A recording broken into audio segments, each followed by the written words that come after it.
vous appelle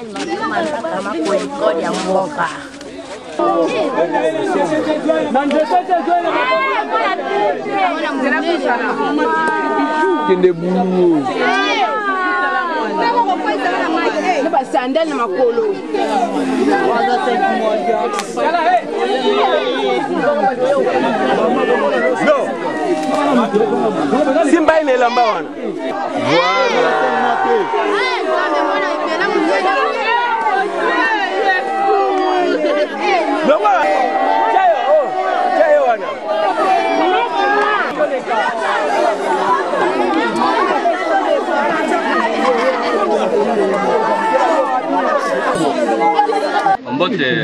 Yebisa biso nanu wa tozali wapi? Tozali awa na quartier Salongo, c'est comment? Yebisa biso likamni botondi pende bele boy bozotala. Vers 6h du matin, tomoni maman moko aye na kolela que moi na ye motomoko un fou a agressé bango vers 3h du matin. Alors, à Kangiye, puis à menacer à Bomi Moanaye, à Boaké, à Katia, Flag, et puis, to meki ko yoka mwana, maman wana, to bendiye, to kenaye, na bureau, to meki ko sambi saye, à lobby que non, les ali, mobile na yenda bimisaki à partir à ngambu ya fleur, ya mayanjili, pour bakene na quartier, na commune anjili, pour balala. Baké balali malamu et puis vers 2h du matin mon bail à la moussière qui est à Zonga. Vers 3h du matin il y a comme une sika au Zomona ne ayeko kokuta na ku oyo mwana na ye ayeko sikombe ndenge Zomona na kati ya flaque.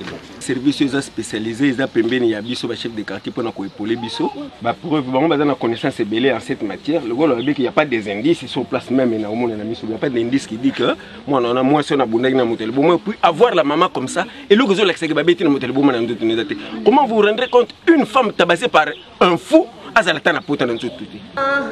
Bote maman. Yebisa so mwana kufinde nini vraiment? Ba fina bitu na kata mai na ye. Na nga fina bitu na kata mai. Na ebi na ngai teka uta inja nini? Bino ba uta na wapi na? Uta kinjiji to ya boy. Babi ke yo muto bumi mwana. Parce que le bina ngala pomiete, mutu na pinda kingai da kanga munoko. Yele mutabomene mwana de. Kwa filinga ngala mwana mukongo to la li boy. Mutango aza normalo aza ni. Boye ba air wana ozotambola yo moko ezala ba 3e nde toyo kisango no. Ah? Nini alika? Mama na 3h ngo kati na boîte nini? Pano kende. Oyo kota mai wana. Papa faute na mutune to sala kinende. Na 3h no zakina nani? Faute na ngai de bisinga na kende. Na yebisa ko zakina nani na 3h zakina nani? Ah? Na 3h zakina. Na 3h bozakina tatia mwana. Bongo atika kyo air wana okata na boîte nini? Okende tina molili kuna yo moko vraiment. Sega yo moko mtu boyimo ya toloba. Ngai te la bomie papa la bomie te ngamu na monele passe ba wanga ni ngaza bongo. Tango yo komaki wana 3h oyebaki sute ke bureau la police ezali. Ngai yebaki na te kambali bosna yebaki. Ngafana na lemba yimo. Na lemba yimo. Nano katsabu na moite. Ah wana no leka na moite. Nataki na ngakate papa. Te na tuno non leka na moite na nzelo ye mobali wa meme ombala liboso lelo. Depuis na bota to yeka jili ka lelo ka lobi. Yo so ba fino ma bilamba no zeko ko. Papa fini moi ni bilamba zaki boy to papa zaki mai makasi. Leba musuku te kenda kulamba zaki boy te zaki mai.